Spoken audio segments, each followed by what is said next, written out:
What's up? What up, everybody? What up? What up? Now, we have some interesting news here. Hold up. Let me introduce everything. Drake Bell. All right. So we have some Black Panther 2 plot leaks, right? Now, as you guys know, I usually don't do videos like these, but since I really can care less about Black Panther 2, I can care less how well it does. I can care less what the movie does, the impact or whatever, because you don't have T'Challa, and I don't give a fuck about this movie in general. Like, you don't have a T'Challa here, you know.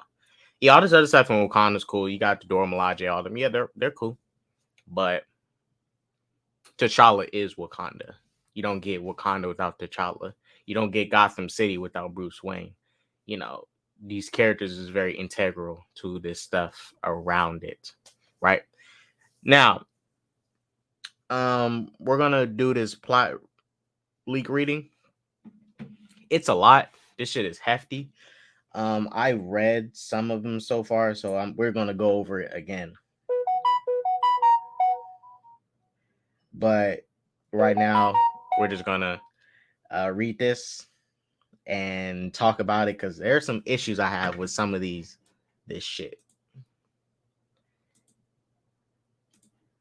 So, mind you, you guys, I love the first Black Panther movie. A lot of people, downplay that movie. They say it's overrated, blah blah blah. When it actually is one of the best MC movies, one of the only good ones, to be honest.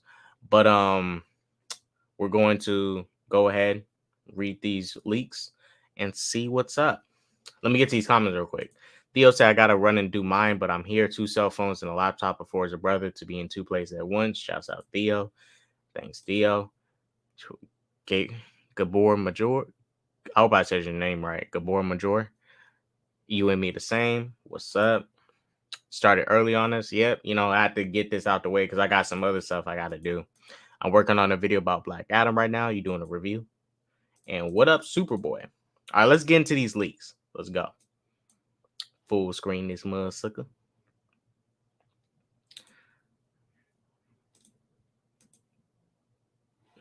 Let me know if that's a good major will be fine, mate. All right, thank you. All right, you guys. These is y'all sent in the title. These are plot leaks, spoilers. This person, whoever wrote this, detailed the whole fucking movie. This is pretty much the whole damn movie. Do not proceed if you do not want to be fully spoiled for Wakanda Forever. I am giving you guys a warning now.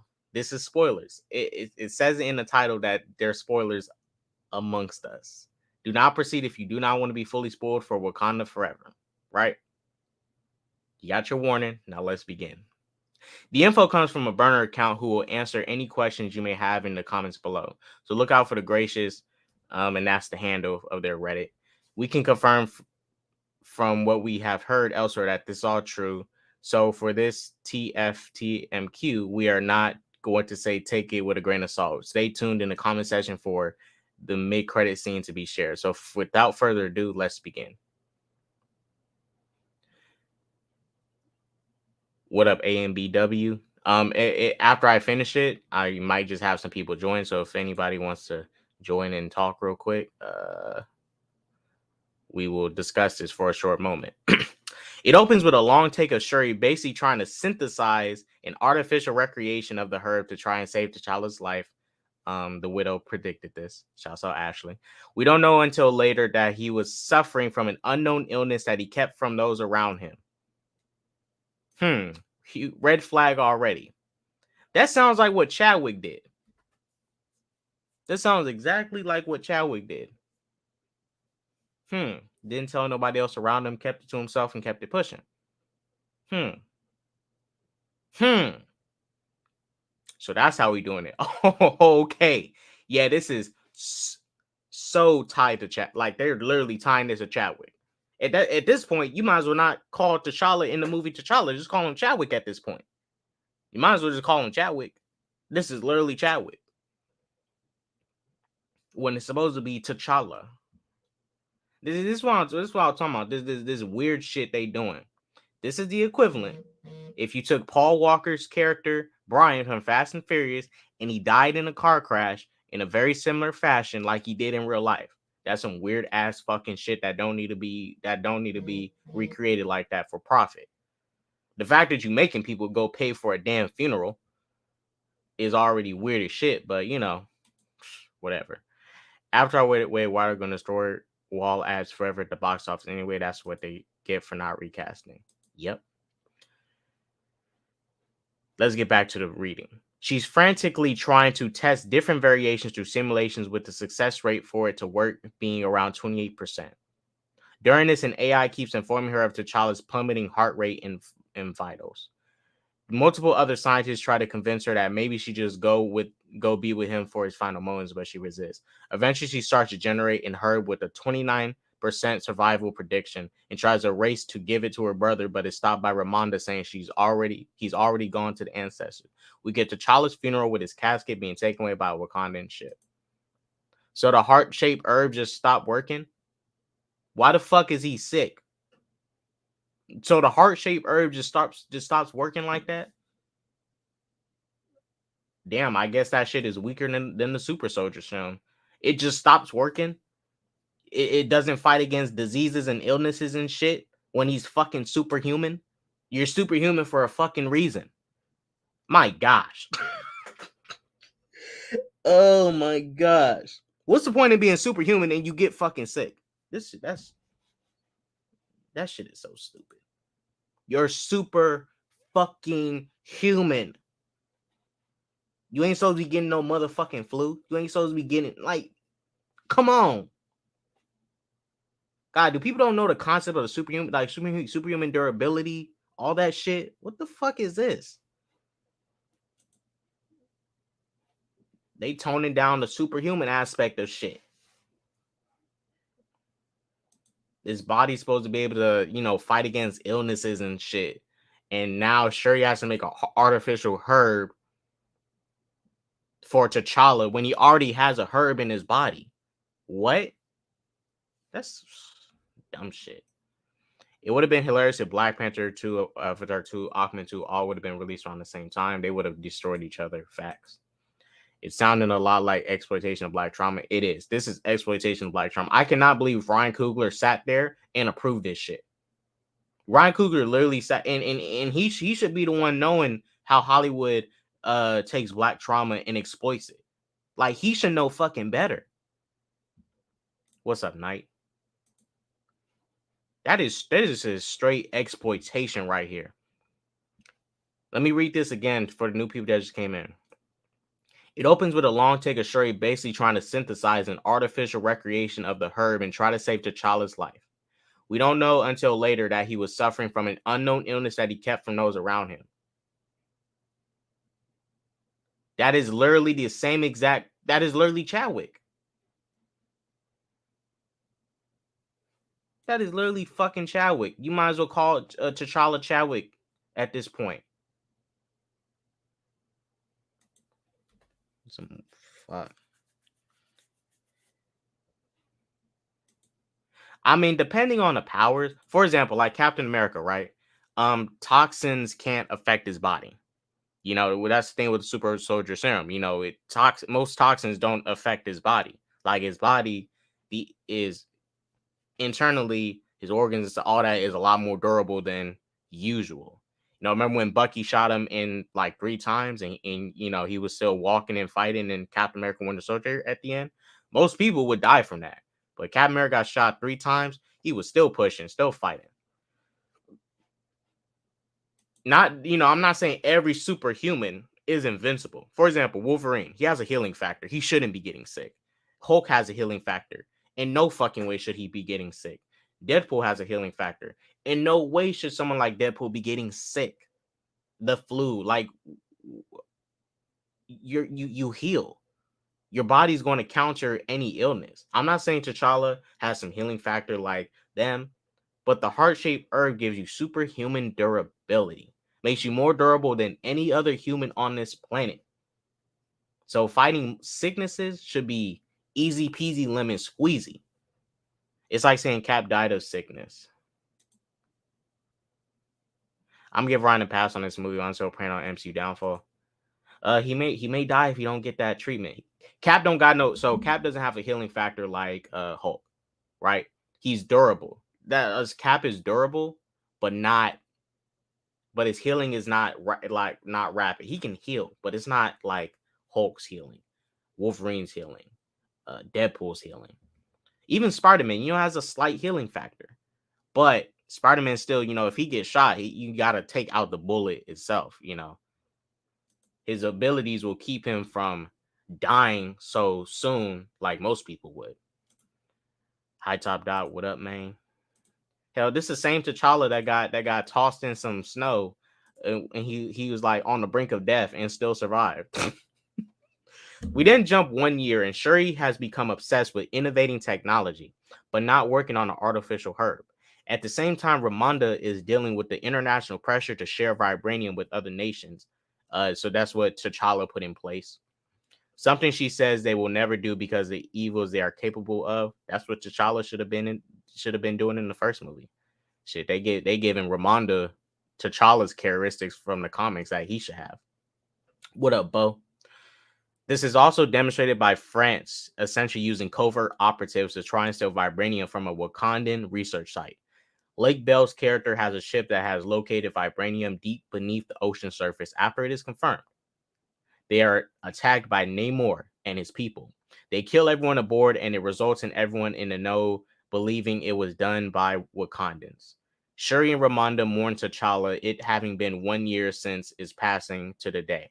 So this is basically the year after the blip.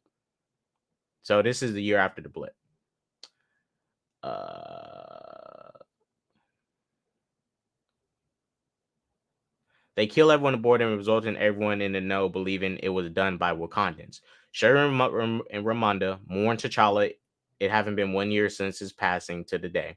By going to the beach where Ramonda wants to perform a ceremony of burning their funeral attire, thus symbolizing their coming to terms with T'Challa's passing, Shuri refuses, saying that if she thinks about her brother for too long, it will be the world that burns, not her clothes.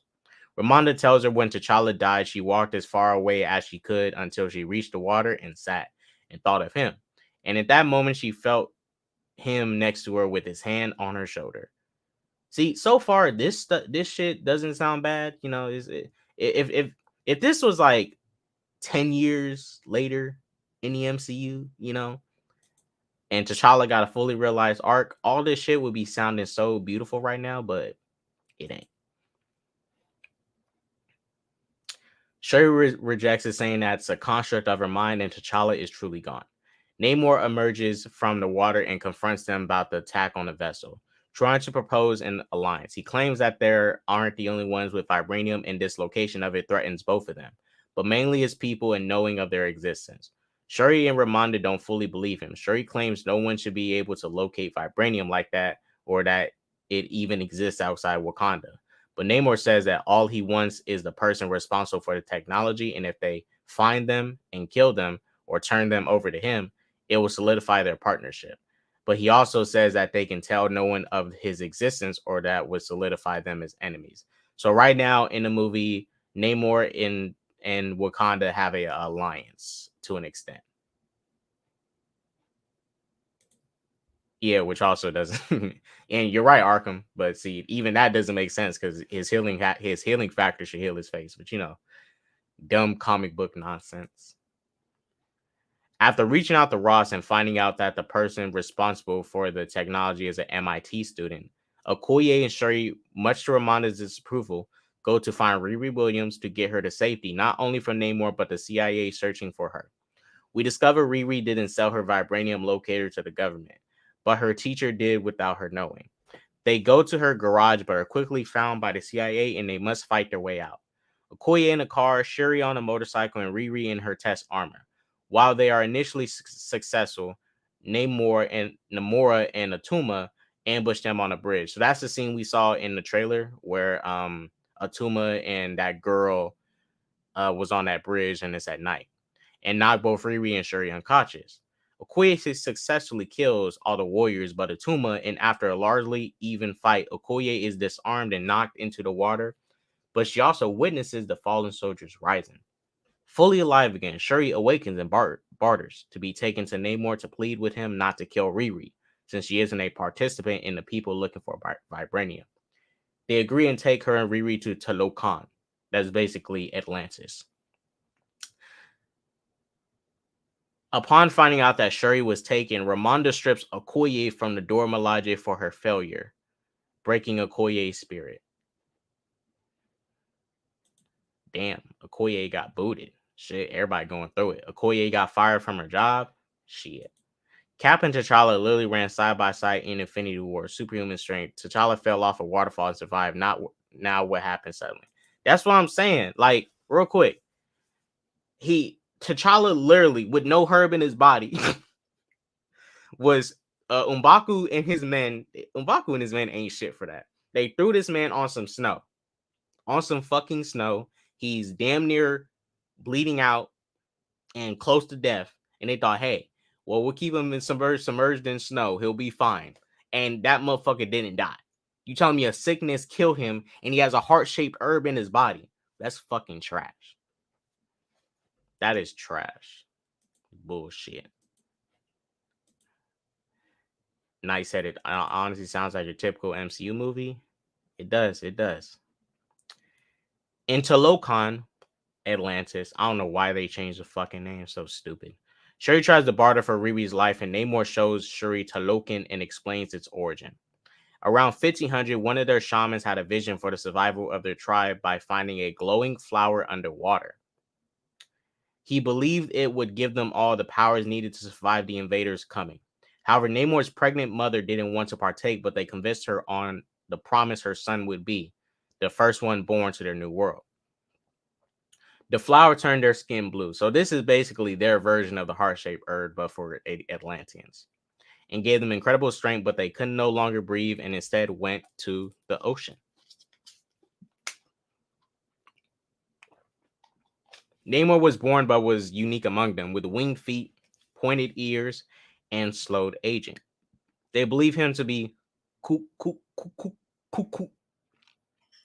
I'm sorry, y'all. I'm trying to cuckoo.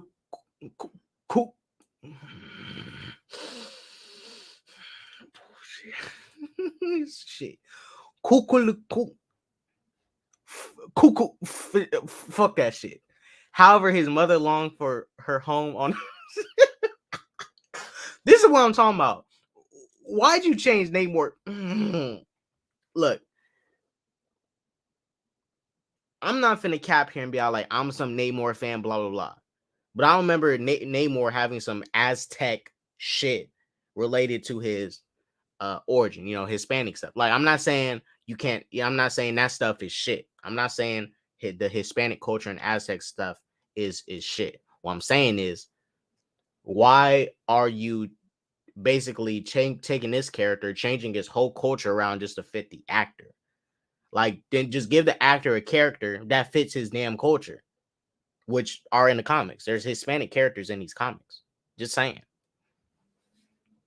Talking about some Talokan, like, what the fuck is that shit? Just call it Atlantis. It's motherfucking Atlantis. Talokan. However, his mother longed for her home on the surface and asked to be buried there after her death. When Namor went to the surface to fulfill her wishes, he found the indigenous people enslaved by Spanish settlers. So Namor had been alive for a long time. They call him a demon, attacked the Tolokans who reciprocate and easily kill them. A dying priest calls Namor El Nino Sin Amor, something Namor adopts as a name for his enemies to call him. Meanwhile, Ramonda finds Nakia, who is running a school in Haiti and has been since the blip, and begs her to find Shuri. Nakia reluctantly agrees and begins searching for leads to where Talokan is. Ross, meanwhile, is dealing with his new CIA director, Valentina. She is also his ex-wife. Valentina, as you guys know, is the lady leading the Thunderbolts. Investigating the attacks in Boston and on the ship, Ross feeds info back to Ramonda through Shuri's lost beads to try and warn them of increasing sentiment to attack Wakanda. In Talokan, Shuri begins seeing similarities between the cultures and begs Namor to spare Riri, and they will personally ensure that her technology isn't used wrongly again, and that they will never reveal the existence of Talokan. Namor, despite his growing warmness to Shuri, says he's unwilling to risk his people and Riri needs to die. Not only that, but now that the surface knows vibranium is in the ocean, he plans to wage war on them and ask for Wakanda's help. So, vibranium is also in the ocean too, so there's still more vibranium to be discovered out there. He gives her an ancient Talokan's bracelet as a good faith gift. Nakia is able to locate Talokan and goes to infiltrate and save Shuri and Riri, but in the process kills 2 Talokan guards. Shuri begs Nakia to let her stay and save one, but she insists they must go or they will also die when Namor returns. Ramonda simultaneously invites Namor to negotiate the return of Shuri. Namor refuses Ramonda's offer, but then she threatens Namor that if he doesn't return them, she will reveal Talokan to the world. Namor retaliates by saying if they do not do anything against Talokan, he will kill Ramonda personally, and Wakanda will be the first nation to fall. Upon returning, Namor finds the fallen guards and proclaims to Talokan they will attack Wakanda. So far, the mama wants Shuri back, and Namor's like, well, I'm not finna give her back, because I can't really trust you, blah blah blah. And the mama like, well, if you don't bring back my daughter, I'm about to tell on you. And he like, oh shit, you want to tell on me? All right, then let's go. That's basically the movie. I swear, if Doom ain't in this movie, from what I hear, he is not in this. He's not in this cut of the movie. They're saying he wasn't in this cut of the movie, but it seems like he was since their concept art came out. What's up, Vishan? But we have a different post-credit scene, and we will talk about that when we get to the end.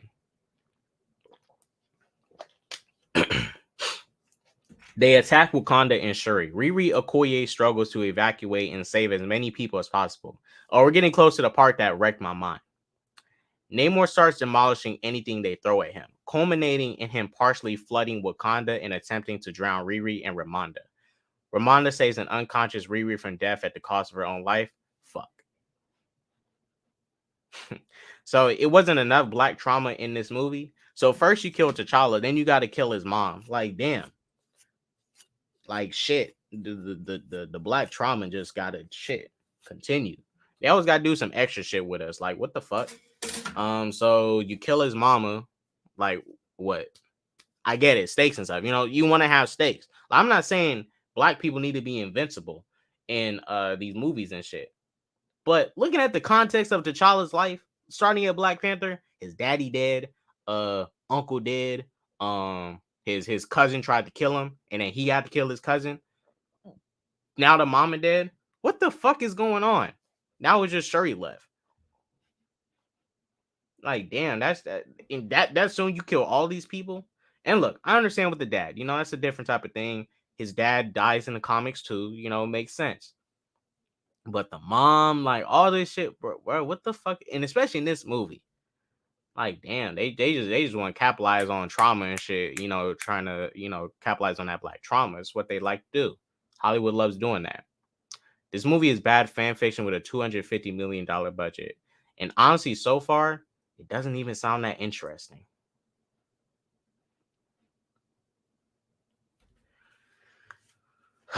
Shit.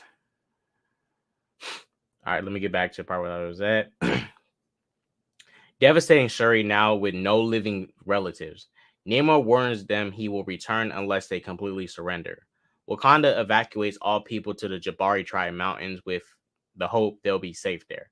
M'Baku speaks to Shuri and Ramonda's funeral, trying to reason that killing Namor will not end the conflict and she needs to deal with her grief and mourn T'Challa and Ramonda. Man, these people getting beat up by some people from the ocean and shit. Some ocean dwellers. Y'all got tanks and airplanes and all this shit. Fucking rhinos and stuff, armored rhinos, and y'all getting beat up by some people from some ocean dwellers. Shuri pushes against this notion. You know, if they get embodied by these ocean dwellers, hey, damn, America might have a chance with Wakanda. They might just have a chance. Shuri successfully. All right, let me get back to where I was at. Shuri. No. Where was I at?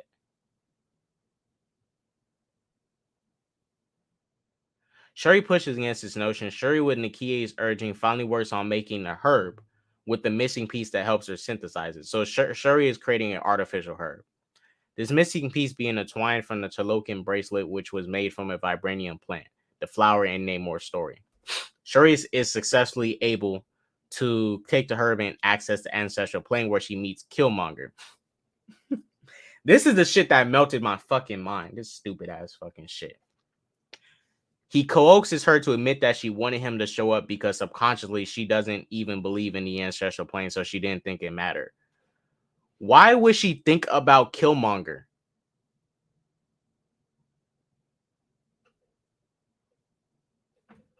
Why would Killmonger appear to her in the ancestral plane? Her daddy or T'Challa would show up. Killmonger? The fuck? Nigga, the fuck? Bruh. She barely knew this motherfucker Killmonger. I think they only talk like once in the damn movie. And the rest of the movie, she either almost got beat up, killed by him, or she was just looking at the motherfucker. You barely know the nigga. I get it. Chadwick's died. They're not going to cast, Chadwick's dead. So they're not going to CGI his body and put him in the scene and to be in the ancestral plane to talk to her. But it makes more sense for it to either be her dad or T'Challa talking to her in the ancestral plane. Not Killmonger. Whatever. This is them bringing back Michael B. Jordan just to bring him back. Killmonger, based off this, Killmonger is not even necessary in this movie. He's just here to be here. What, to be some type of motivation? He's going to motivate Shuri? Like, get the shit out of here.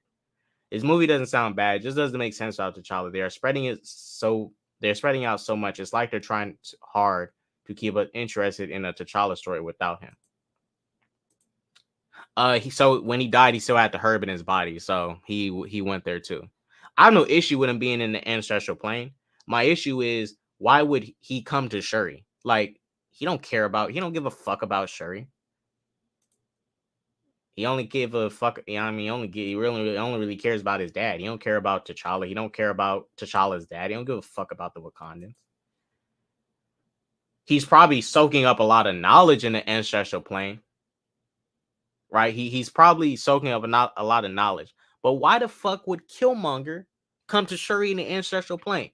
It's either going to be her dad or T'Challa. Those are the only two that would come to her in the ancestral plane. Because when T'Challa died, his dad came to him. Nobody else came to him. His dad. No other ancestors came to T'Challa when he went to the ancestral plane to talk with his dad. It was his dad. Not even Boss came to talk to T'Challa. It was his dad. But let's go ahead and read more. What up, RJ? Hell yeah, you know my anti-Marvel propaganda, but this is my anti-Wakanda Forever propaganda. Funny, but if I'm correct, Killmonger tried to kill her in the first place and agreed she barely knows him. Pointless storyline. Like, yeah, like there's barely any type of attachment to do that. Everybody thought T'Challa would be the only death would be salty they killed his mother in the same film. He said, bury me with my ancestors. Her father or the Panther goddess Boss would make more. Right. Boss. Or her father. Her father would make more sense in this situation. All right. So we are right here. Let me start from the top. Shuri is successfully able to take the herb and access the ancestral plane where she meets Killmonger. He coaxes her to admit that she wanted him to show up because subconsciously she doesn't even believe in the ancestral plane. So she didn't think it mattered. They argue how best to defeat Namor, with Killmonger claiming T'Challa was too noble to do what was necessary. He says Shuri has a choice to make: either be noble like T'Challa or do what is needed and be like him. Shuri wakes up shaken and lies in Nakia, saying she saw no one in the plane. Oh my gosh, that's so fucking stupid. Ryan Coogler really sat there and approved of this dumbass fucking shit. Oh my gosh. These right. Oh my god. That is so fucking. That scene itself is just stupid. That scene itself is just fucking stupid. Ain't no fucking way Killmonger's going to come talk to her and give her some words of encouragement, anything or whatever. He don't give a fuck about her. He don't know the bitch. It only makes sense for the father or Boss or T'Challa to come to her in this scene. If we going off the first movie, dumbass fucking movie. Yeah, bootlegging this movie is going to be so easy. Shit.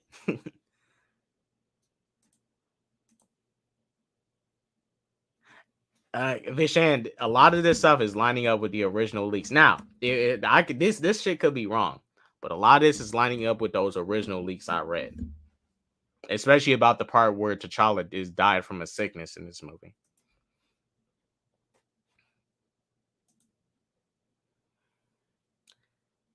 Not him, but he's already a DC. But Aldous Hodge and Black Adam, he was screaming T'Challa energy. He had that T'Challa energy. He had. If y'all watch Black Adam, Aldous Hodge, Hawkman. I'm not saying he was exactly like Black Panther. He was Hawkman, right? He was Hawkman. But that man Aldous Hodge had that T'Challa swag flowing. He was T'Challa. He was T'Challa. Like he had the potential to be just like the comic T'Challa, which is a little bit more stern. He's not the type to share resources with the world and stuff. Like, he's very stern and not hard-headed, but very, very stern with those decisions that he makes. Just like Hawkman in the Black Adam movie. This isn't wrong. They already confirmed he has a son. Yeah, so let's get to the rest of the leaks. Let's get to the rest. Ross is arrested by Valentina, who reveals she knew Ross had the beads the whole time and had them bugged and heard everything he's passed to the Wakandans. Ross tries to reason with her that they're not a threat and imagine what the U.S. would do if they had a weapon like vibranium, and Valentina says that's her dream. If the U.S. was the only country to have that power, Shuri, now with the power of the Black Panther, reveals herself to her elders and declares that the Black Panther lives and she plans to defeat Namor by luring him into another vibranium device made by Riri. But they believe his weakness is leaving water for too long and not having access. So they plan to lure him, capture him in a converted Wakandan ship, and dry him out and kill him. While the elders approve, M'Baku tries to advise Shuri that killing Namor will not solve her grief and nor end the conflict. If anything, it will doom them to an eternal war. He says this isn't what Ramonda hoped for Shuri to be. Shuri answers that Ramonda is gone and her hopes with her. Yeah, Knight, I'm glad we got Aldous Hodge in DC. The MCU missed out.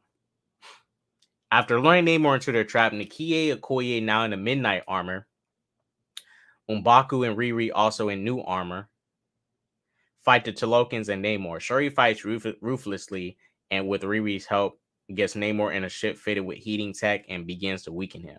Instead of offering peace, Shuri says she only plans to kill Namor with no other option. Namor, using his depleting strength, destroys the ship's engine, and Shuri commands it to take them to a desert. Shuri takes advantage of Namor's weakened state and brutalizes him. Namor briefly is able to gain an upper hand and impale Shuri with his staff on the stone. Namor limps to nearby water to regain strength, but Shuri breaks the staff and gets between Namor. Who taught Shuri to be a savage like this, bruh? This is some savage ass shit. Who taught her to be a savage like this? Someone taught her to be a savage like this? Ain't no fucking way. She sits behind the fucking computer. Look, I know Def will bring something out of you, but she acted like a whole damn savage right here. I ain't gonna lie, it's a little dope. You know, it's just a little dope, but it's like, you know, you coming off of Black Panther 2018. That's the last time we seen Endgame, and damn, you like this now? Shit. Okay, I guess. Right, where she learned to fight, because this is only a year after the blip. And this a year after the blip. So, you know, maybe maybe the Dora Milaje taught her how to fight. Who knows? But I'm just like, you know, because this is why I don't think that the Dora Milaje taught her how to fight. Right? In Black Panther, she was about 16, 17, whatever. And she didn't know how to fight yet. You would think the Dora Milaje would have already taught the Princess of Wakanda how to defend herself, right? You would think her dad would have asked for the Dora Milaje to teach her how to defend herself. Not saying to make her a Black Panther, but to, you know, defend herself. Because anything could happen. You know, there might be somebody in the kingdom that might try to assassinate her. And if she knows how to defend herself, you know, hey, anything could happen. You know, anything could happen. So if they didn't teach her then for all them years how to fight, I doubt they're teaching her now how to throw them hands. Just saying. Just saying. Namor briefly is able to gain an upper hand and impale Shuri with his staff on the stone. Namor limps to nearby water to regain strength, but Shuri breaks the staff and gets between Namor and the water.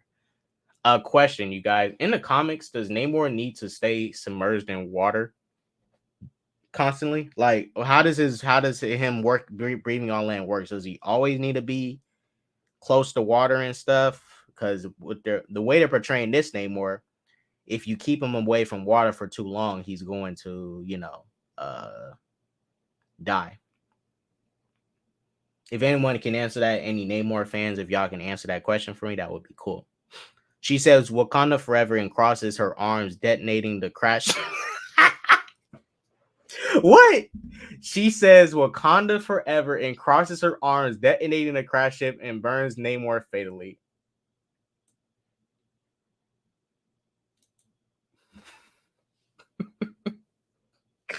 That's like Wakanda forever.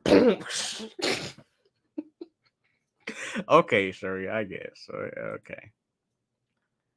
Look, maybe the scene in the movie is going to look a lot better, but goddamn, This some savage ass shit she's doing.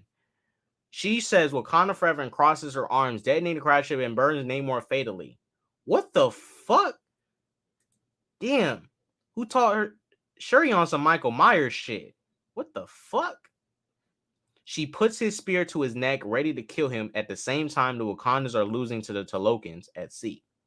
In a brief moment, Shuri thinks backwards through time, ending in a moment Ramonda told her T'Challa died, but instead she says from the ancestral plane, show him who you are. Shuri shows Namor mercy if he yields and promises to let go of killing Riri and return to the ocean, never to wage war on the surface.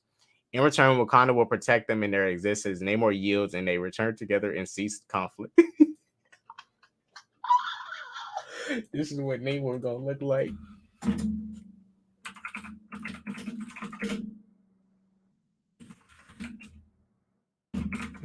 This is what Namor look like at the end of the movie.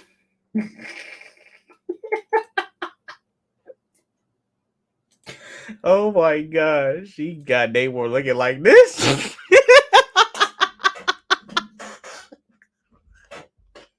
She said, Namor, go back to the ocean. Burn. What the fuck? Oh my gosh, that is some savagery. My goodness. I mean, that sounds dope. But what the fuck? So yeah, Namor's not dead, but he injured. He's heavily injured at this point. So basically, she already burned him bad. From what it's shown, he was fatally burned. Right. I don't know how deep the burns was, but they said, and it says here he was burned fatally. Wakanda starts to rebuild what they have lost from the attacks, and Riri returns home finally with Shuri. Like that end part sounds like this third act sounds like it's gonna be dope. That third act, I can, me taking out my bias and shit. This third act low key kind of sound dope. Like, I ain't gonna lie. That sounds like a savage ass fucking third act. That sounds like some savage shit the MCU been needing, right? That third act is what the MCU needs in a lot of their movies. Some savage shit like that, and only something like Black Panther could do that. The Wakandans start to rebuild what they have lost from the attacks, and Riri returns home. Finally, with Shuri saying they are grateful for the help in defending Wakanda and hopefully their paths will cross again, Nakia says she'll return to Haiti and Shuri is welcome to join her. But Shuri says she needs to stay to help Wakanda move forward. Yeah, you need to rule your kingdom. Namor resents Namor's peace with Wakanda, but he claims that one day the surface will wage war on Wakanda and they will come to them for assistance, and it will be then that they in control. Okoye frees Ross from a transport truck, taking him to prison. Finally, the tribes gather to have the ceremony to officially crown Shuri the queen and Black Panther the waterfall ceremony, but as she's supposed to arrive, M'Baku says she has pressing matters that he will be challenging her for the throne today. Sources know, honestly, I think this is meant to be a joke, but no one laughed at my screening. LOL. Shuri and Haiti goes to Nikie's home to perform the ceremony of burning her funeral child, but his first sits alone on the beach and begins to remember T'Challa and weeps, finally burning her clothes. Post-credit scenes to be announced.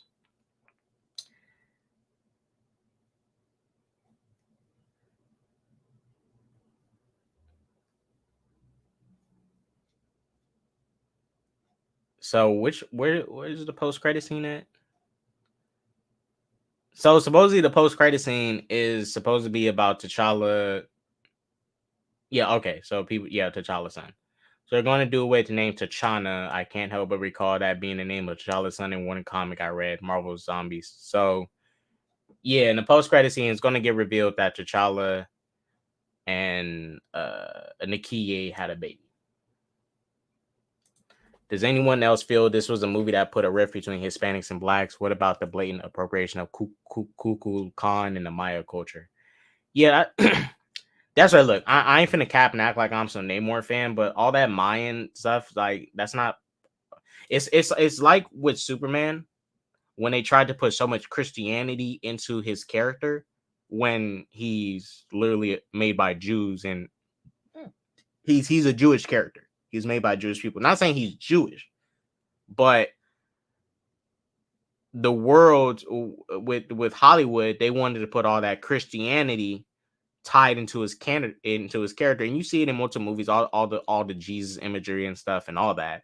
It's like I don't really appreciate that stuff. It's like, you know, because look, Namor's not a Hispanic character.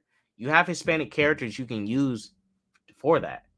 There's Hispanic characters in these comics that they could have allowed this dude to play.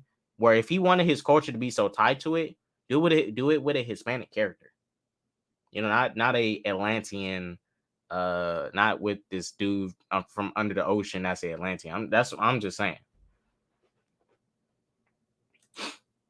Wakanda trash forever. It's a pie sop to hijack the Black community and replace their identity with media fiction. All these celebrities are talking about how Black Panther is Black culture. Part of it, this thing with Black Panther is Black culture. It's Marvel, like it's both. But the thing is, first and foremost, click on a giant blurb of black text. Hold up.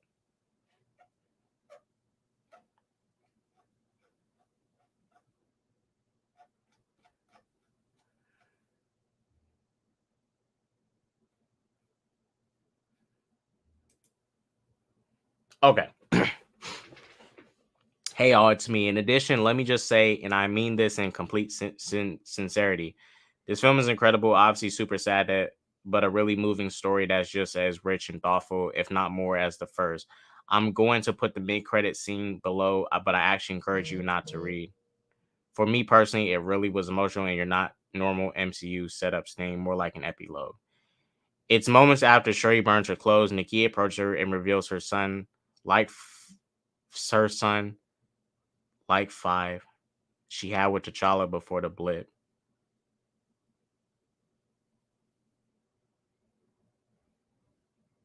Huh? They agreed on him to be raised away from the pressures of being a king. While initially shocked, Shuri has a very emotional response, begins bonding with him. Happy to save family. It ends with him revealing his Wakanda name as T'Challa.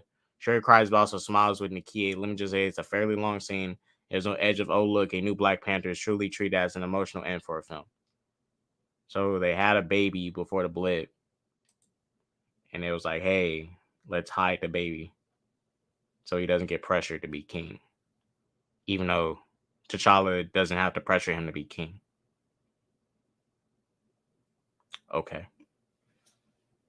Okay. All right.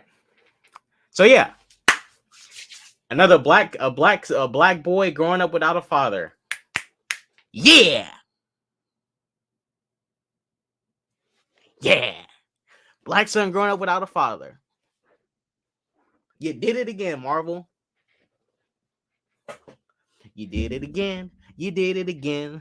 Let's continue the stereotype. You did it again. You did it again. Let's continue the stereotype. Let's go. Continue the stereotype. Da-da-da-da-da-da. Fuck this movie. I ain't supporting this dumb bullshit. Fuck this movie. Trash ass movie. If these leaks is true, I'm gonna watch this movie for free. But if I watch this movie and they like, oh shit, fuck this movie. Fuck anything Black Panther in the MCU, Marvel, whatever. If it ain't T'Challa, I ain't fucking with it. There's other shit in the MCU I can watch. You know, you got the Captain America movies. I'm excited to see those. What else am I excited? Oh, Shang-Chi. I do want to see a Shang-Chi sequel. Yeah. Yeah, there's other things I'll support in the MCU. Yeah. Wakanda shit. Yeah, nah. Yeah. Deuces Wakanda. In the distant future, if someone be the new Black Panther, I'm sure that's the intention. Yeah, they're obviously gonna make his son the Black Panther. I don't know. As Secret Wars, they're probably gonna age him up somehow. Because mind you, it's gonna be his son is 5. You know, I don't know if they're gonna make him a teenage Black Panther, have him be a fully, have him be an adult.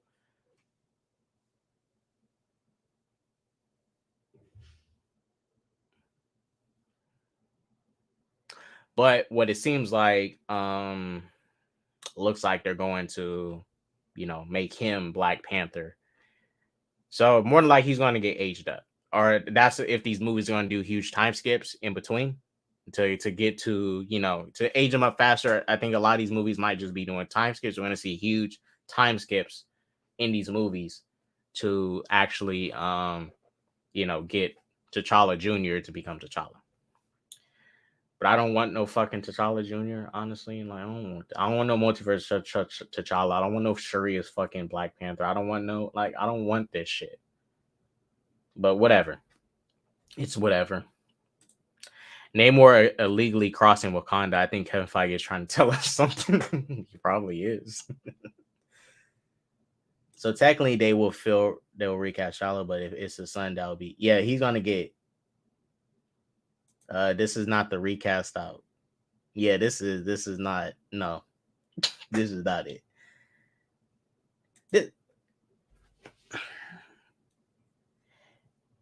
I really like Namor and Kevin Feige. When it came to this movie, like they came together and probably made some of the stupidest fucking decisions I ever seen Marvel Studios makes handling this shit. So Namor and them was like, we can't replace T'Challa. We can't. This is my thing with. Let's talk about this. Any character that replaces a previous character is a replacement. Sam Wilson is replacing Captain America. If Peter Parker dies and Miles Morales becomes Spider-Man, he is replacing Spider-Man. That's a fact. Replacing someone means to take the place of. So regardless of anything, he's being replaced. Regardless, right? Namor and them stressing, we can't see nobody else as you can't see nobody else as T'Challa, blah blah blah blah blah. Y'all replace them regardless. Whether you recast them, whether you put someone else in a position, even Shuri's replacing him. He's getting replaced regardless of anything. Sure, there's levels to it, but he's getting replaced regardless. That's why I say should just recast it. This story, look, some of it sounds good. The third act of this movie sounds dope, but the rest of shit, that first act, them explaining how T'Challa died, which is stupid. The motherfucker died and he has a heart-shaped herb in his body. He died from a sickness, but this motherfucker was over here laying in snow, bleeding out, and then no heart-shaped herb and didn't even fucking die. Late M'Baku took this man, threw his ass on some snow, and said, well, hopefully he don't die. He should have been dead, but he was looking like a popsicle and survived that shit in time for them to get him the herb. T'Challa durable, bruh. But a sickness kills him and he has a heart-shaped herb. Come on, he's superhuman. So sure, he's temporary Black Panther. When you get to Secret Wars, his son is going to be the permanent Black Panther, correct? I think that's what I'm assuming. But you got to age him up. Like, Secret Wars is happening in 2026. Am I right? 2026. Same year as Kang Dynasty. So, right now it's 2022. You got to age him up unless the movies is going to have huge gaps in between. Like, huge gaps. Like, maybe 2 or 3 years apart from each other to really age them up. That's how I think they're going to do it. They're going to do huge gaps in between these movies, like 2 years, 3 years. So you can start to age them up really quick up until Avengers Secret Wars. And then, boom, he's aged up enough to where you can actually do this. So yeah, that's what I think. Kevin Feige truly disappointed me. CEO of Marvel Studios claims himself a huge Marvel fan, so I don't understand how you agreed upon. Yeah, look, it's this. The one thing Hollywood likes to do, if they're gonna do anything really Black, they'll make sure to throw out a slave film. Capitalize on some Black trauma because Black people finna show up to it all sad and shit and fall for, be so fucking emotional and show up in shit. Get our money, exploit the situation. Because mind you, look the amount of slave films they be popping out. And if you notice, only stuff like slave movies get recognized by the Oscars and shit. When it's the same exact fucking shit over and over. Like, we get it. We get it. We were slaves. We fucking get it. We seen enough of these. Hell, go read a fucking book. You don't need to keep watching a movie every fucking year about slaves and shit over and over and over and over and over again. It gets to be too fucking much. And you finally get something like Black Panther, a positive black male character. And there's no other black male character in fiction on this planet right now that's as popular as T'Challa. There's no other black positive male role model in fiction right now that's as popular as T'Challa right now on this planet. A fiction, not real life, fiction.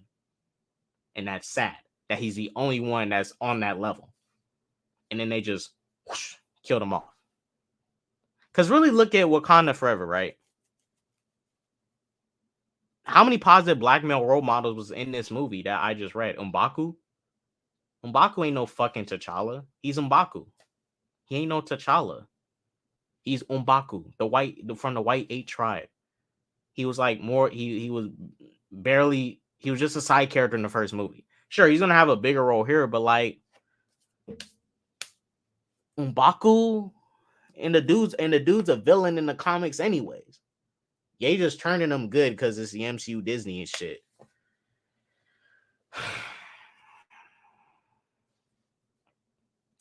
Thank you. Yeah, this is why I like Black Adam, right? Hawkman.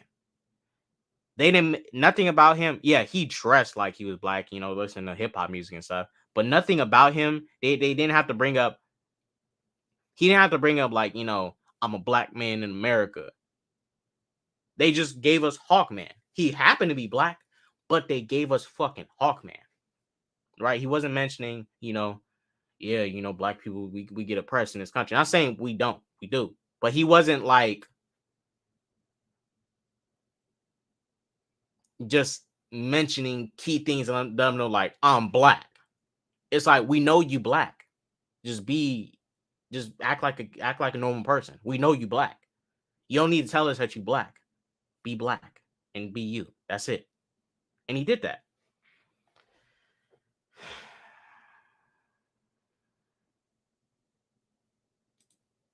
The way Hawkman was black, I had no idea. Yeah, he's a brother. But you know, that's why I like that. Look, if you want to, even Jeffrey Wright, Jim Gordon, right? He happened to be black, but they didn't do that weird shit where you know he showed up and he's like, man, you know, being a black police officer on the force, man, it's tough. You know, people don't really support me like that. I'm all alone up in here. Like, nah, he wasn't doing those. He happened to be a black officer, right? A black officer. He was just a black police officer. That's it. That was it. They didn't have to make it a big deal. They just redid it and kept it pushing, right? Yes, even though I agree Jim Gordon should be white, but still, I like how they handled their recast. Like the recasting him as a black person. They didn't just bring up, oh, he's black. Nah, you cast them and you kept them as they are, the character. Maybe after this, play Gotham Knights, something fun, so you can be more happy. You look sad. Yeah, this movie got me depressed. But after this, I'm gonna go eat some food real quick and close my eyes before work. I'm gonna be on Anzo's stream later because we're gonna talk about Offset and the other stuff. Officer Martinez was goated. Officer Martinez was the fucking GOAT. Look, he was the best character in the Batman.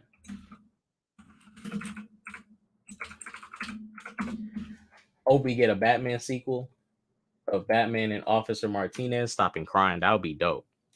These two together stopping crime. Think about it, guys. Batman and Officer Martinez stopping crime. Look at that. Look at the tension they already have. Yeah, it'd be amazing. Peak cinema. They care nothing for our like. Yeah, they don't. The way this movie is being, I don't. This is why I can't support this. I can't support this. I don't support them. Basically, put T'Challa in this movie is Chadwick. This isn't T'Challa. This is Chadwick. This is Chadwick, and I don't appreciate that shit. I don't appreciate that. Like y'all really using this man's death to make your story, make profit from it, and do whatever the fuck you want to do.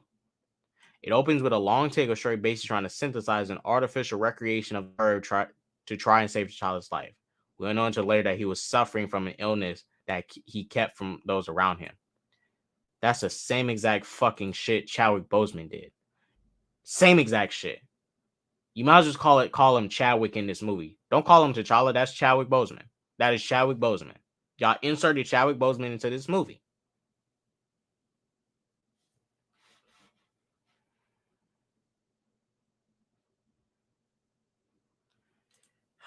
I'll quit it. Probably.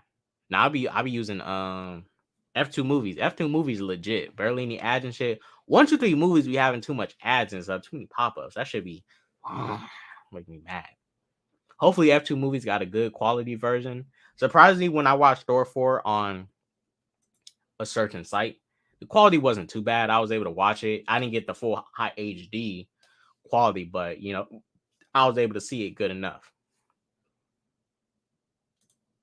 The worst part is that he had an illness that he kept from those around him. And that's what I'm saying. Like, why and this thing, why would T'Challa keep that from his people? Like, why would he not figure out a way to fix that? Why would him and Shuri not work together and figure out a way to fix that? Because mind you, this is the same Shuri. This is how smart Shuri is. This is the same Shuri that basically told Tony Stark and Bruce Banner, why'd y'all build Vision like this? You built him all wrong. What's wrong with y'all? She basically told them the way y'all built Vision was stupid. That's what she literally implied. She didn't say it, but she implied it. When Bruce told them, well, we made him like this, blah blah, and then Shuri was like, well, you could have done this. Shuri straight up like violated them. She went, what? Y'all know y'all could have just done this and done it like this. It's not that hard. And look at how young she was doing that. She flexed on that. She had a better way to create Vision than them.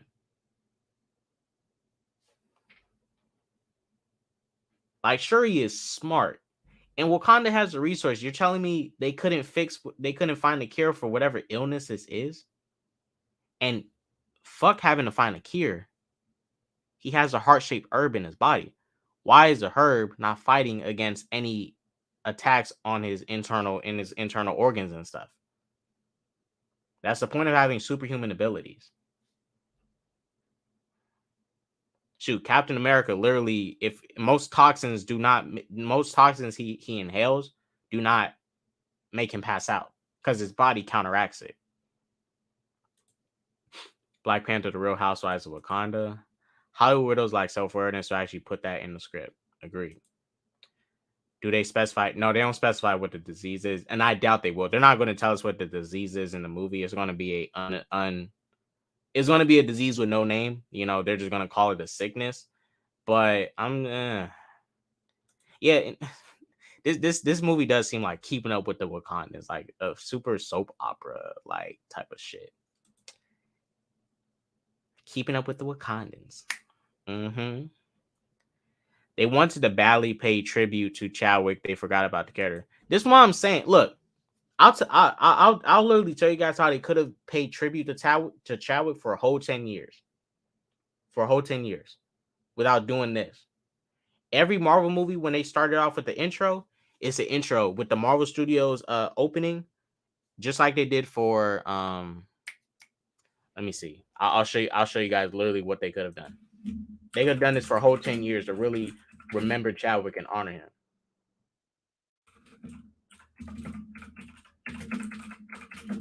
To constantly remind people of Chadwick Boseman in these movies. Shouts out Terrence. He posted a video about it. Okay, right here. Thank you. Shouts out Terrence. He literally uploaded this. I'll show you guys what I would have done for a whole 10 years in each of the movies. Right? At the beginning of every single movie, right?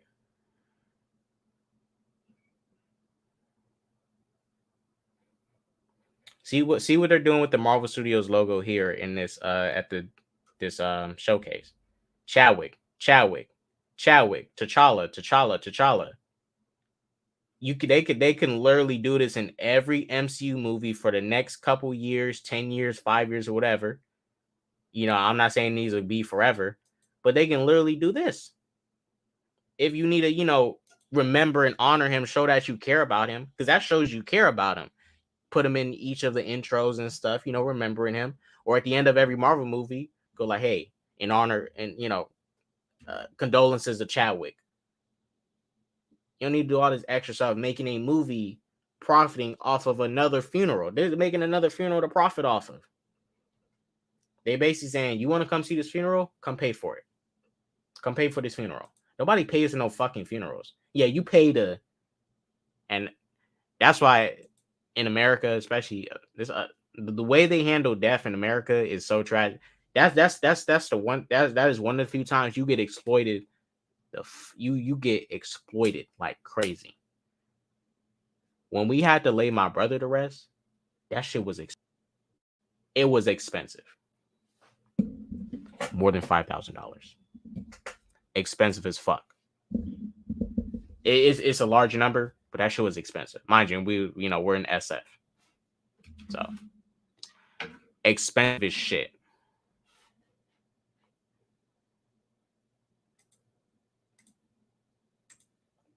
Honor Chadwick don't profit off his death. That's not, yeah, like this movie is literally straight up profit off his death. Like it's clear cut what it is. People gonna deny and act like it ain't. This is what the fuck it is. It is what it is. It's what they want to do. People finna eat it up and go like, oh, this is the best way to do it. Like, no, this is not the best way to do it. This is some weird ass shit. Continuous fucking character. You continuing Thunderbolts Ross's old ass. You continue this old fucking character. This old ass motherfucker. Look at this shit. This nigga old as fucking dirt. And he gets fucking continued. Recipes William Hurt. But this old ass fucking character, this wrinkly motherfucker, he gets continued, but not fucking T'Challa, who has more story to tell. He gets fucking continued. Him? He old as shit. Recipe William Hurt. I'm not talking about William Hurt. I'm talking about Thunderbolt Ross. I'm talking about Thunderbolt Ross, not William Hurt. This old ass fucking character. You can kill him off and everything will be fine. We don't need no fucking Red Hulk. I mean, it'd be cool, you know, you want to see Red Hulk. But he ain't more. Red Hulk is not more important than T'Challa. The only thing I want to see from Red Hulk, I just want to see Red Hulk versus Hulk, and that's it. That's all I want to see from Red Hulk. I just want to see a fight scene. That's all I want to see. I don't want to see no. I can care less about him getting a movie, a spinoff show. I can care less. This is all I want to see from Red Hulk. Him fight Hulk. That's it. That is it. That's all I want him for. I just want him for an action scene. I want T'Challa for story.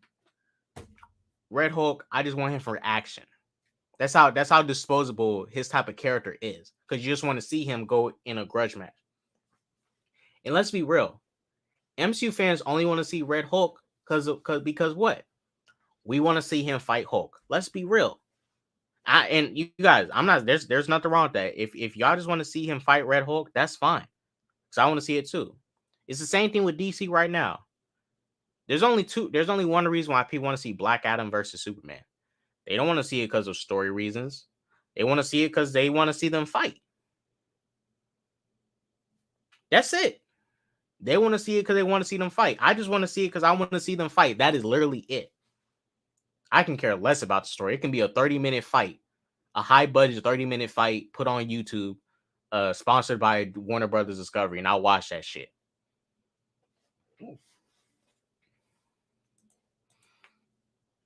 Right, Ross can easily be killed off and discarded from the universe. Neurotic Ryan Kendall and Hills versus Babyface was right. Because they want to do Red Hulk. I'm all for women empowerment, but I'm sick and tired of them demolishing a black man. Our kids need this. This what a black hero. This that is male. They just gender swap. Yeah, Aubrey James. This is my issue too. There's more positive black female role models in Wakanda Forever than males. That ain't balanced out enough for me. Now, look, I appreciate the sisters getting their appreciation and they love. That is dope. But so does the black man. Like, look at that whole script I just read. The only black men that was really mentioned was M'Baku and Killmonger. M'Baku and Killmonger. Killmonger's a fucking villain that tried to commit genocide and shit. And M'Baku is just M'Baku. He ain't T'Challa. Like, that's like, you only got what? Really one positive black male role model in the main cast of this movie, really? And everybody else is female. Not saying that's bad, but that ain't balanced out enough. Like, that shit ain't even balanced. Even in the first Black Panther, it was more black women in the cast than it was the men. If we have to really be honest. Like, more black main female characters than males. What really makes me feel disgusted is whatever you ask from the director, producer, actors, y'all coming with the same shit. This is for the legacy and respect for Chadwick Boseman. Yeah. They don't mention nothing else. They say this is for Chadwick. This is for Chadwick. Like, nah, the way y'all doing this isn't for Chadwick. They didn't want to recast too because they want to replace him with Shuri. Yeah, and you know what? When those rumors first came out about years ago, after Black Panther came out, about Chadwick talking about, well, rumors that, you know, T'Challa was going to be killed off and he was going to be getting replaced. He wasn't going to get killed off, but he was going to be getting replaced by Shuri long before this movie comes out. I believe that. I believe those rumors. I believe them. That shit, I definitely believe those rumors was true. Because even, what's her name? The girl who plays Shuri. The actor who plays Shuri. She confirmed that as soon as Black Panther was over, her and Ryan Coogler was talking about Shuri becoming Black Panther. Y'all talking about it that soon? Yeah. They was definitely trying to replace T'Challa. Even if Chadwick didn't pass away, they was going to replace him. They was going to replace him with Shuri pretty quick. Hulk is trash now, and She-Hulk bodied him. Facts. Killmonger redeemed himself would have been better.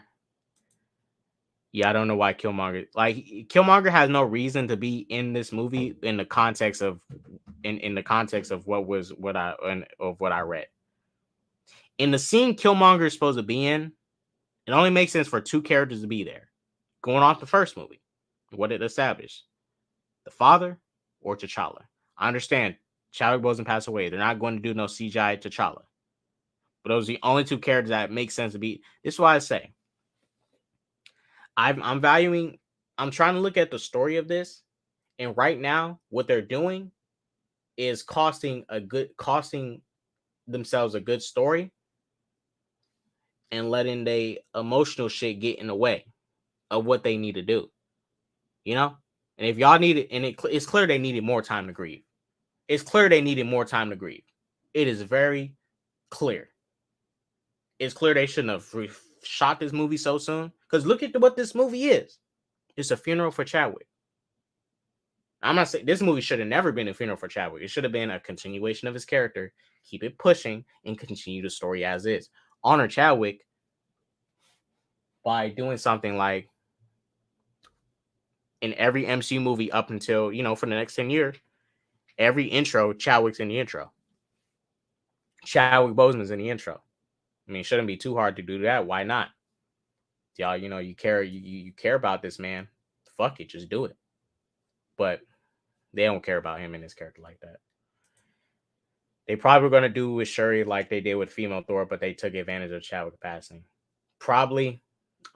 They would probably might have done it like that, maybe.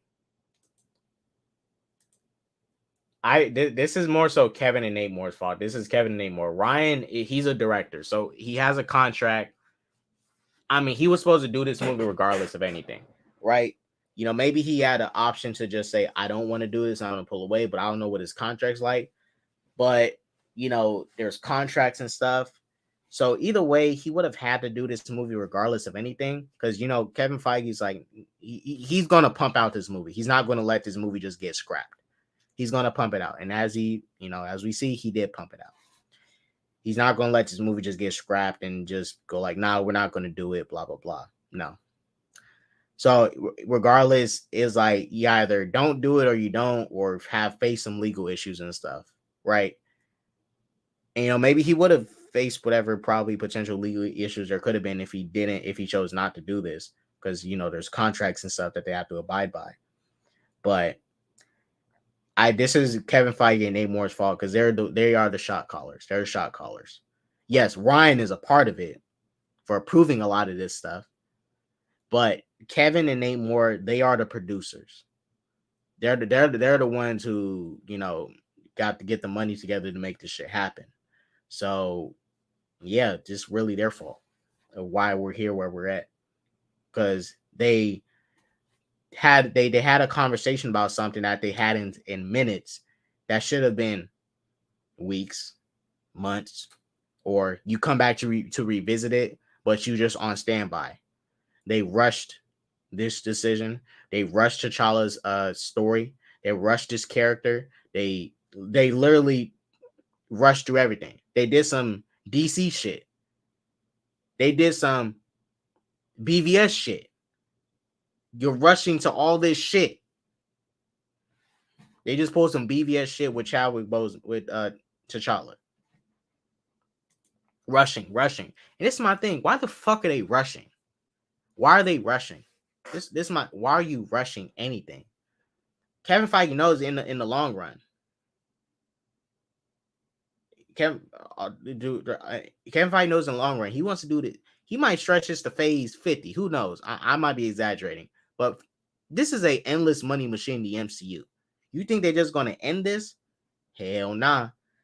They're not going to come to an ending anytime soon. Phase 7 and beyond. It's not just going to be phase 4, 5, and 6. Nah, it's going to be phase 7 and beyond. They're going to keep going with this shit because they know it's profitable. And Disney's going to keep doing what they know is profitable. It's just like Star Wars. Star Wars is forever going to be profitable. It's forever going to be profitable. But this is some straight up like, y'all rushing. What the fuck? Jeez. They could have done like Paul Walker and give him true send off so you can bring him back now that Brian O'Connor is come back for the last 2 films. Yeah, like I'd rather you continue the character or not kill him off and not kill him the way they're doing it. But if you're going to kill him, then kill him. Don't use the actor's death to do it. Like, shit, you could have at least had T'Challa die in battle or something on screen, and it's a dude in a suit. He gets killed in battle in an epic fashion. He goes out like a warrior or something. Not he dies of a sickness. I would have been fine with waiting a couple more years for this film. Gives everyone enough time to grieve and take the time to best replace T'Challa. Right? Even Isaac. Look, we all have patience. I'm young. I got patience. You're telling me they couldn't put a Luke Cage film in between this, a Elektra film, a Wonder Man film, a Wakanda TV show focused during the blimp, a Midnight Suns movie, like a Ghost Rider movie, a Spider-Man movie. They could have literally filled these slots and gave Black Panther so much time to come out and to do something with, because they have hundreds of characters in the universe that they can use at their disposal. Hundreds. And they're not utilizing them. Why are they rushing? Why? What's the rush? Like Secret Wars is coming in 2026. And that's phase 5. Like it's not even, well, I think you guys, Secret Wars phase 6 or 5. I think it's phase 6. I think. Yeah, but mind you, look how quick we're about to get to the end of this saga. So phase 4 started with WandaVision 2021, 2022, 2023, 2024, 2025, 2026. In 6 years, we'll be done with the multiverse saga. It took 11 years for the Infinity Saga to be done. In 6 years, we're about to be done with this saga. 6. Bruh. Like I compared to phase 1, 2, 3, that is rushed. That is fast. Like they going through this multiverse saga fast as shit. But and look at how much content they're pumping out in between. Ark, I'm gonna get to your comment in a second. Phase 2021. WandaVision, Falcon and Winter Soldier. What else came out that year? What If? Oh, let me get the list. I'm forgetting this shit. MCU Phase 4 releases.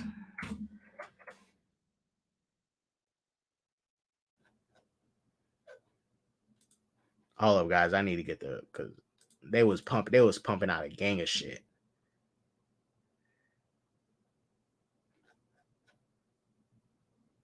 Okay, in 2021, you had Black Widow, Shang-Chi, Eternals, Spider-Man No Way Home. WandaVision dropped that same year. What else dropped that year? Something else. Look how much content that is in 1 year from the MCU. Like they're literally fast tracking so much stuff just to get to this thing right here.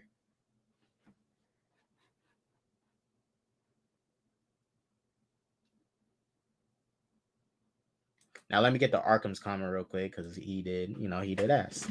Throughout all your criticism, are you excited for Namor? I'm not super excited with the change they're doing to like adding someone else's culture into it, but Namor does sound like he gonna be dope in this movie. Like he sounds like he's gonna be a king. He sounds like he's gonna be very commanding and stuff. Very stern. He knows how to do business. He don't play. He literally killed Ramonda for breaking a deal. So he's like gonna be on some savage mode king shit, which I'm down for. And at the end of the leak, so after Shuri defeats Namor, they're not on good terms because he's hoping Wakanda asks him for help so they can take over Wakanda. So yeah, Namor trying to play Namor still pissed. Like I fucks with that. He on his king shit. He don't play around. He is not playing around. I think Namor is going to be one of the good things about this movie. Too much content, to be honest. I like content, but not this much. Watching all these shows that are connected to the MCU is exhausting. Yeah, it's like a lot. And they're literally blowing past this multiverse saga fast as shit. This is quick. It is 6:15 now. All right. In the next 5 minutes, we're gonna wind up, guys. Next 5 minutes, I gotta wind up, get ready to dip. They could have recast T'Challa. The time to grieve thing is utter BS. They didn't postpone the movie to grieve. They went right back to filming after Chad died, and that's why I question their grieving process. That shit is weird. You're telling me, so you will film a movie which pretty much implements Chadwick Boseman into the role of T'Challa and basically makes him Chadwick. You're dealing with a funeral the whole movie about grieving for T'Challa, who played Chadwick. You're telling me you have grieved. No, you didn't. Some bullshit. This is going to get you back into grieving. I'm going to really miss a T'Challa versus Namor face. Yeah, we're never going to get that. The only way we're going to get T'Challa versus Namor is if the MCU like ends or does a hard reboot, and we get or somebody, gets the rights to do a Black Panther movie, and it's a one-off Black Panther versus Namor movie. We're never going to get T'Challa versus Namor in live action. We're never going to get it. We're never going to get it. Never going to get it. The only way we're going to get it is that the MCU hard reboots, or they get to do a one-off thing like how DC is doing the Batman and the Joker, So I appreciate shit like the Batman and the Joker, right? You can give us certain stories that's not being told right now in the main universe, like someday, hopefully we get it. I don't know why we haven't got it yet. Hopefully we get a Kingdom Come live action movie that's a one-off, and I'll be totally fine with that. Or a 6-episode HBO Kingdom Come series. 9 episodes, who knows? I don't care. and Brandon Ralph is playing Superman and playing the Kingdom Come Superman. Like that should be fucking dope, you know. But with the way this universe is set up, it has to work with strict rules, and you can only do so much. You cannot go that far with a lot of stuff you want to do. You can't really do your own thing because you're connected to everybody else. That's one of the issues with cinematic universes. That's why someone like Matt Reeves, he can do whatever he wants with the Batman. It's not tied to nothing. It's just tied to the Matt Reeves universe of Batman. Todd Phillips can do whatever he wants with Joker. It's not tied to a universe. It's not attached to nothing. It's in a DC multiverse of live action stuff, but you can do whatever the fuck they want. Joker 2 is literally going to be a musical compared to the first movie. Right? A very different departure. Now, if it was a cinematic universe, different story. You probably wouldn't get something as ambitious as that.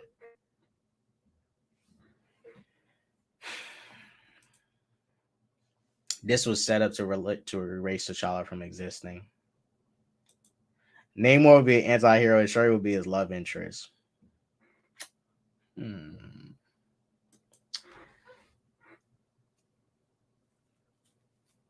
Maybe. They gonna get married and rule Wakanda, and Atlantis and Wakanda is going to combine and become one country. Taloka Kanda. Yes, it's gonna become Taloka Kanda. It's gonna come together. Taloka Kanda forever. The Hispanics and blacks. Hey, yo. Think about it. Think about it. Hispanics and blacks, we frenemies, right? Think about this shit. If Namor and Shuri get married and get together, oh man, that's gonna bridge the gap between us. I mean, we blacks and Hispanics, we already fuck with each other, like we all cool and shit. But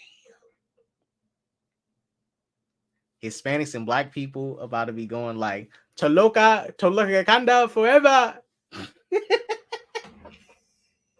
Oh my gosh, I see the vision.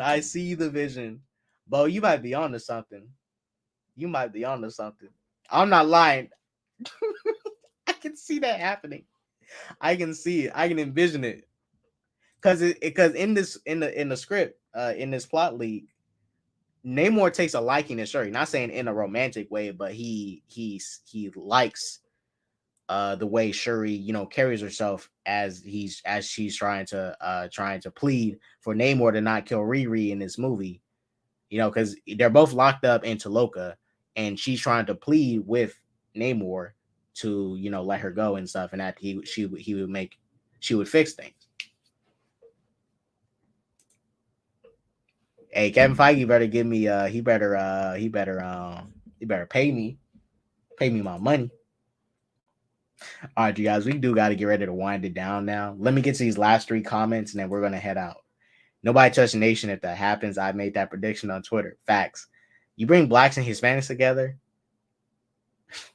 we dominate the world. We taking over. Can I be a mod? I deserve it. Oh, I thought she was already a mod. Here. Just make sure you guys do your due diligence to, I don't know, knock out any trolls. I don't get trolls like that. I wish I was. I used to get trolls, but I miss having trolls. When you get trolls, you famous. That means you made it. If you get trolls in your life, you made it. I miss having trolls. I miss it. But hey, at least you're not being bothered by negative energy, right? But damn, I miss having trolls. What is the point of Riri in the movie? Like, yeah, honestly, Riri's just here to introduce her into the MCU, and that's it. There's no reason for Riri to be here. They're just using her to introduce her to the MCU.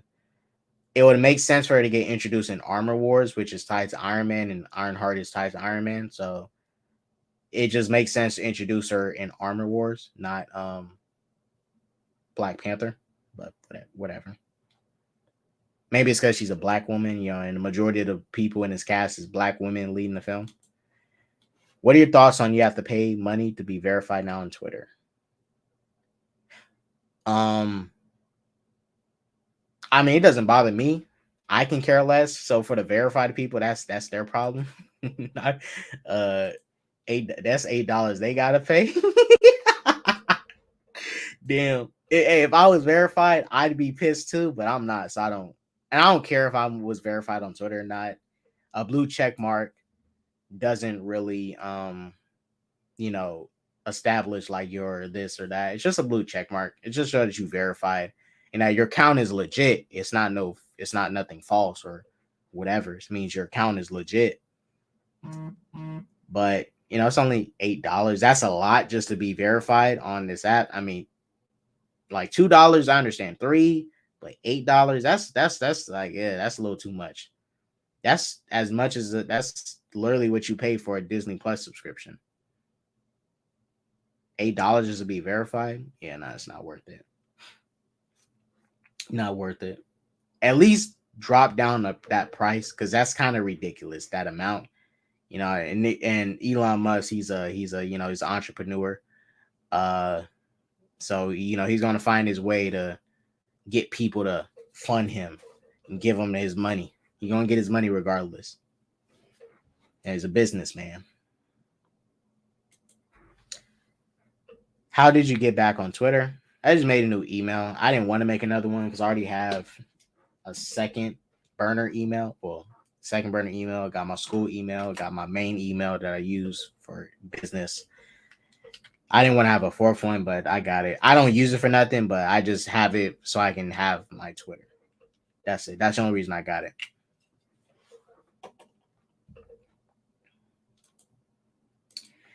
But yeah, guys, that's pretty much the stream. That's pretty much the stream. Hold up, I think there's one more thing I might have to mention to you guys real quick. Let me see. Oh, well, Theo's live. All right, so Theo's gonna be talking about this to you guys. So head over to his stream. Hopefully at 7, I might be on Anzo's stream talking about takeoff situation. But Theo's live right now. I'll be watching him over there, and he's talking about the same situation. Go show him some love. That's the link right there. Click on that. Not so. Some people got their accounts unbanned. I seen that when Elon Musk came back. People like Kanye got his account unbanned, and I did my appeal, and they told me I violated community guidelines. It was like multiple violations, but they don't tell me what these violations are specifically. They just say there's multiple violations. Your account cannot be reinstated. So it's like, I don't even know what the violations are to combat them and say, I didn't do this, and that, because I don't know what the fucking violations are. And I'm not finna go look through all my tweets just to figure out what it was I did wrong, because I have like over 1,000 tweets. So no. But yeah, I got a new Twitter, guys. Follow me on my new Twitter right here. Let me put the link in the chat. This is my new Twitter. Make sure you guys follow this one if you aren't. New Twitter. New Twitter right there.